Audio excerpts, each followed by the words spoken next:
Vamos a darle la bienvenida al docente e investigador de la Universidad Nacional de San Juan, politólogo especialista en relaciones internacionales, Sergio Guzmán, que está acá con nosotros. Bienvenido, Sergio, un gusto recibirte. Un gusto mío, ¿cómo estás? Como Daniel? siempre. Bueno, decíamos en la apertura del bloque que ha sido uno de los grandes batacazos de este fin de semana, el ocurrido en México, a pesar de que se sabía que iba a suceder, pero por ahí no con este grado de contundencia, ¿no? Sí, bueno, ha sido la sorpresa esa precisamente, la diferencia en porcentual, casi 30 puntos, entre la segunda competidora, que es también una dama. Sí. Sí, Eso sí. también es histórico. Es la primera vez que una mujer arriba al cargo de presidenta, en este caso, de los Estados Unidos mexicanos. Ese es el nombre oficial de esa nación, Claro. Los Estados Unidos mexicanos. Y que, ¿sabes que la mujer recientemente ha obtenido el derecho político de acceder al voto en México? Hace apenas 40 años. Mirá vos. Sí, Claro. sí. Es una democracia que intenta con mucho esfuerzo madurar y consolidarse, porque incluso durante el transcurso del acto eleccionario han habido hechos de violencia, Sí. se han asesinado también a candidatos durante la campaña. Es un flagelo que atraviesa el mundo, pero específicamente América Latina. Tal vez sea que la masividad de los medios ahora nos colocan en que nos enteramos más rápidamente, la mediática de esta situación. Bueno, hace unas semanas también con un intento de magnicidio en Europa, Sí. ahora esta situación acá, pero bueno, lo relevante, no porque esto no lo sea, es el hecho de que ha llegado a la primera magistratura a través de este acto eleccionario la señora Claudia Sheinbaum. ¿Quién es Claudia Sheinbaum? Ahí lo hemos simplificado en estas tres expresiones. Es una científica egresada de la Universidad Nacional Autónoma de México. La UNAM. La UNAM, exactamente. Una de las universidades más prestigiosas que tiene. Universidad Nacional, que no significa que sea gratuita. Hay que hacer algunas salvedades. Sí, sí. Hay unas diferencias y hay unos matices con la Universidad Argentina. Y ha llegado hasta el grado de doctor, haciendo trabajos en zonas rurales. Es un especialista en energía. De ahí su vínculo con la situación medioambiental. Es feminista. Su padre ha sido un activo partidario y activista socialista, comunista. Sus padres, los dos han participado en un hecho famoso y atroz que sucedió en la historia en 1968, que fue la matanza en la plaza de Tlatelolco, una matanza de estudiantes, más de 100 estudiantes, en una manifestación. Fue un hecho atroz. Sus padres estuvieron ahí, ¿sí? En el año 68, que fue un año para el mundo muy, muy particular, el Mayo francés, la Primavera de Praga, el Cordobazo, es decir, un año de profundas transformaciones sociales. Entre ellos está la matanza de Tlatelolco. Sus padres estuvieron allí. O sea, ¿qué decimos con esto? Que viene empapada en política. Su casa era una casa sumamente politizada. Siempre se hablaba de esto, sus lecturas. Sus dos padres eran académicos, entonces el contexto determinó que ella arribara a esta situación. Ella es hija política de Andrés Manuel López Obrador. Ella es cofundadora precisamente de Morena, ¿sí? El Movimiento de Regeneración Nacional de México, y que ha sabido también articular una aglutinación de partidos que le han permitido en este caso un accionar pragmático.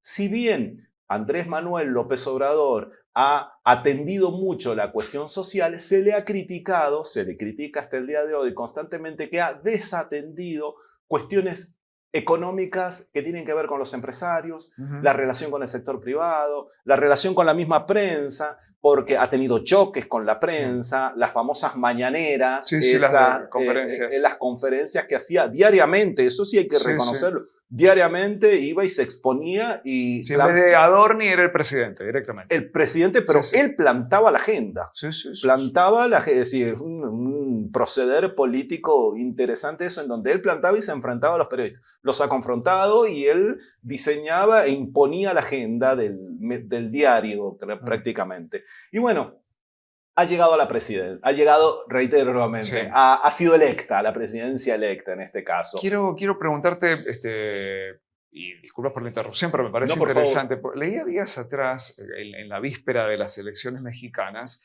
algún análisis, pido disculpas porque no recuerdo si era la BBC o la CNN, para el caso. Pero todos son iguales. Claro, se habla de un paradigma, ¿no? De un enfoque, un modo de ver.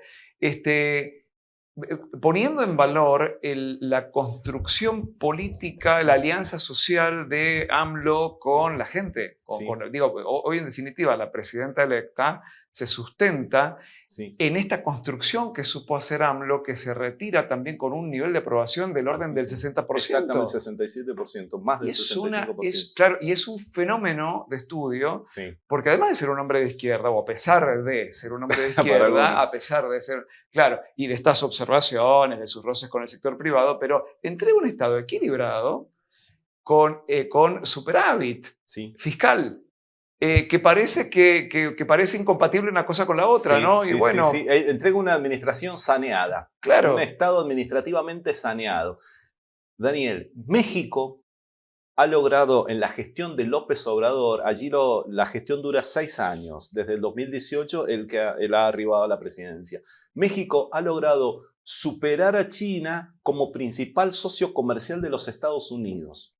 Esto es muy profundo porque no es solo la expresión. No. Esto le genera un gran desafío y ha llegado a un punto tal en desarrollo tecnológico. Claro. ¿Sí? La amenaza, la sombra, la confrontación, la guerra, entre comillas, el enfrentamiento que se produce entre Estados Unidos y China en este momento es un enfrentamiento tecnológico. ¿Sí? Por las biotecnologías, claro. la tecnología de punta, Sí. la cibernética y demás. Bueno, por tal motivo, esto no es casualidad. A propósito, Estados Unidos ha estimulado este impulso y este desarrollo por parte de México para captar su acercamiento. ¿Quedan cosas por resolver? Sí, le quedan a Andrés Manuel López Obrador y al proceso que se llama la Cuarta Transformación. Es muy interesante esto. Sí, eso va para lo de la Cuarta es muy Transformación. llamativo. Pero cuando hablas de las deudas, perdón, y esto No, me parece dale. oportuno, los niveles de informalidad me asombró también. Sí. O sea, tiene un nivel de informalidad laboral del orden del 60%. Sí. Que es una brutalidad. Los niveles de informalidad, la cuestión de la inmigración, que no lo ha podido resolver, porque es un programa es una situación sumamente compleja, la situación económica, ha incorporado a grandes capas sociales, pero la capa media no ha podido seguir ascendiendo, le ha incorporado esta mirada que está muy impregnada a la República Argentina, en nuestro país, que es esta cuestión de la aspiracionalidad.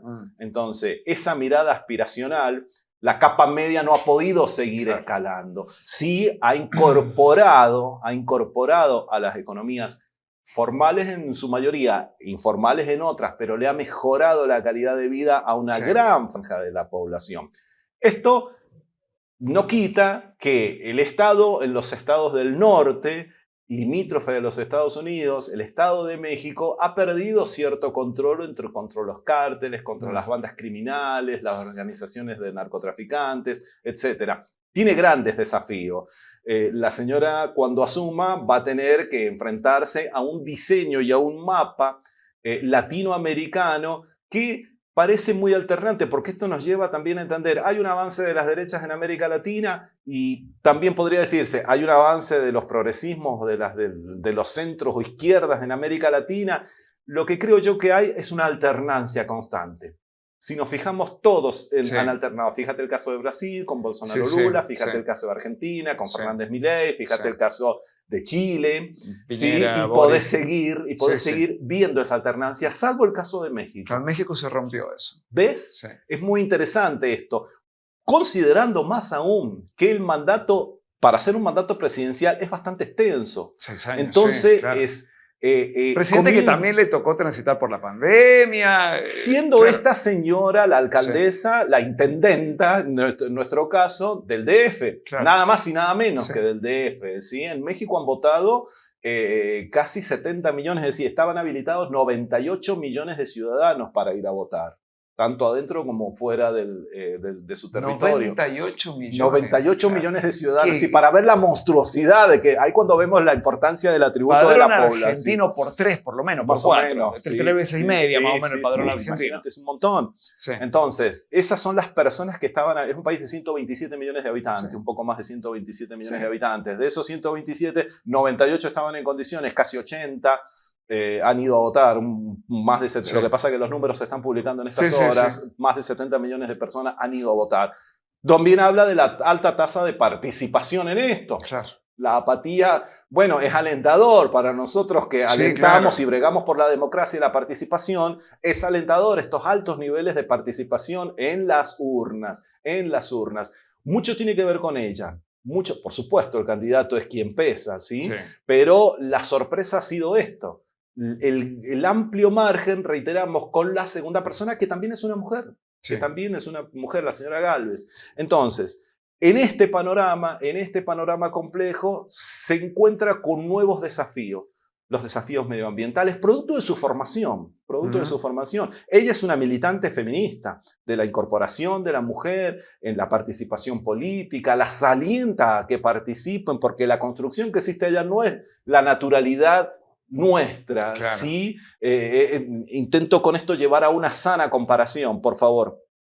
En Argentina está profundamente naturalizado o incorporado. Paulatinamente, aún siendo tal vez, no quiero ser terminante, pero señaladas como la nuestra o ellos, sociedades machistas, incorporan fuertemente, hay políticas de género ahí. Lo que va a intentar esta señora es incorporar precisamente y llevar adelante la planificación de políticas de género. Entonces, hay un panorama que se abre y que, como decimos, es la continuidad del plan de López Obrador, quien instala como la cuarta transformación. Es una cuestión histórica, la primera transformación, te la resumo en 30 segundos, es dificilísimo, pero lo vamos a resumir en 30 segundos. La primera transformación es la época independentista, que va del 10 al 1810-1821. Con Hidalgo, con Juárez, todo allá se llama Hidalgo y Juárez. Claro. Montero. Bueno, después está precisamente del 1858 a 1861, ahí viene Benito Juárez, la presidencia de él, que hace una transformación intentando separar la iglesia del Estado. La tercera transformación, principios del siglo XX, la famosa Revolución Zapatista, ¿sí? Contra la dictadura de Porfirio Díaz, y la última, que es la que intenta instalar. Todos estos son hitos y quiebres históricos. Bueno, el quiebre histórico, hábil López Obrador, lo que intenta instalar es la cuarta transformación. La cuarta transformación histórica que va a llevar adelante México va a ser con nosotros. Claro, entonces esa es la inclusión. Hay una intencionalidad en términos de inclusión social, desarrollo económico, tecnológico, separación de la iglesia, fortalecimiento del Estado, desarrollismo, industria. Y le está resultando, y esto es lo otro con lo que quiero volver a focalizar, Sergio. Y por eso es que hablo, digo, no sé si era la CNN o la BBC, pero ella es un fenómeno de estudio. Es decir, un hombre de particularidades, un hombre más bien pintoresco, un hombre que bueno, que bien. Es politólogo. Claro, pero pintoresco en su forma de expresión. Sí, muy campechano, muy debajo. ¿No? Y de repente construyó un enorme capital popular, sin enemistarse con los capitales, todo lo contrario. Y bueno, evidentemente ha mostrado una beta factible de esto que hoy están demonizados por las derechas, ¿no? Que son los gobiernos progresistas. Sí. Saliendo de una crisis diplomática que charlamos acá con Ecuador, enfrentándose a una situación internacional delicada, como dices, ha enfrentado en la pandemia. Ella enfrentó la pandemia siendo alcaldesa. Entonces, es muy particular, porque fíjate que también lo conversamos, todos los oficialismos, este es un caso muy llamativo, todos los oficialismos que enfrentaron la pandemia perdieron. En todo el mundo, todos los oficialismos que enfrentaron la pandemia perdieron, salvo ahora el caso de México.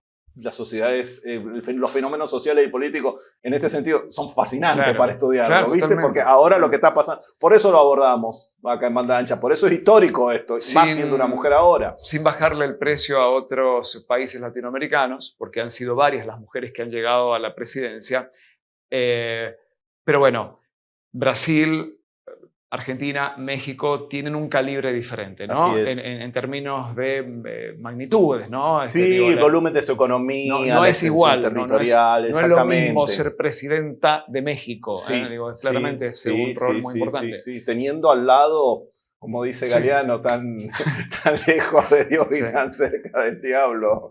No, claro. Sí, México una posición estratégica. Sí, no pero va a ser relevante siempre por el lugar que donde está ubicado. Su posición geográfica es determinante.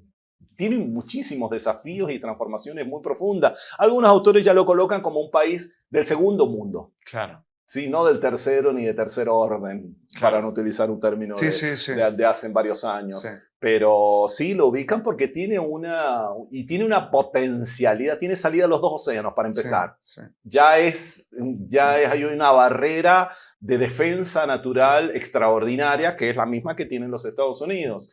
Y tiene una cuenca petrolífera, gasífera increíble, tiene un potencial turístico y demás.